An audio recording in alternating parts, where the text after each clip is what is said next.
Good morning. Welcome again to Morning Devotions, and thank you again so much for our time together. We're looking forward to you in Revival Nights, starting again tomorrow night. It'll be our third straight week as we open up the subject of approaching God and learning to come into the presence of God.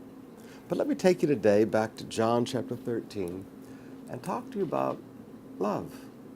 Now, in our context, Jesus has just washed the disciples' feet. Jesus has predicted the betrayal.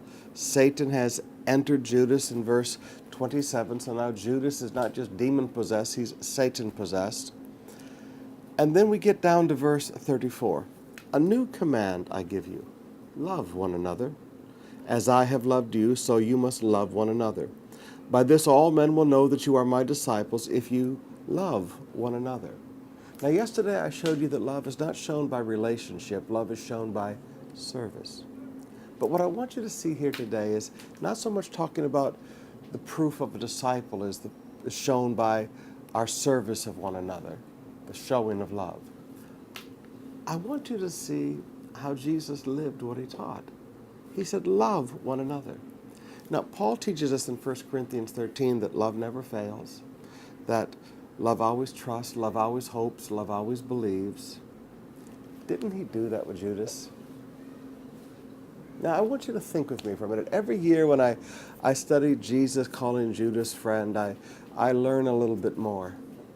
But here is a man who is possessed now by Satan. Here is a man who betrays Christ into those that hate him and want to kill him.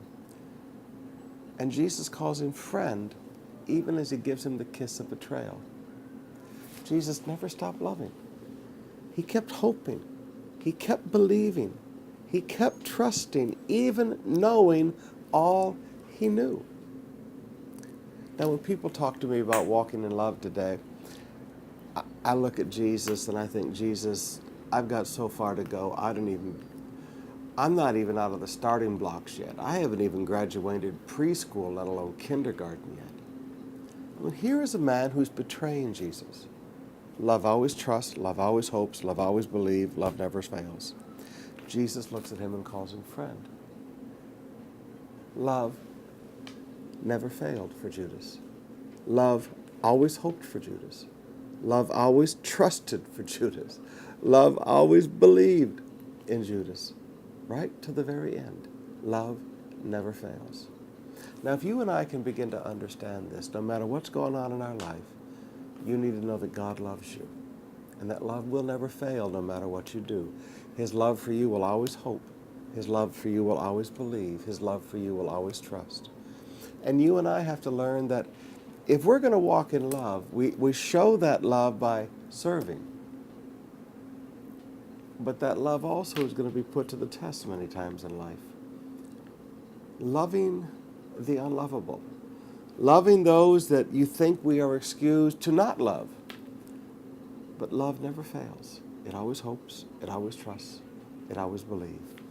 Jesus and his love for Judas is the example for all of us.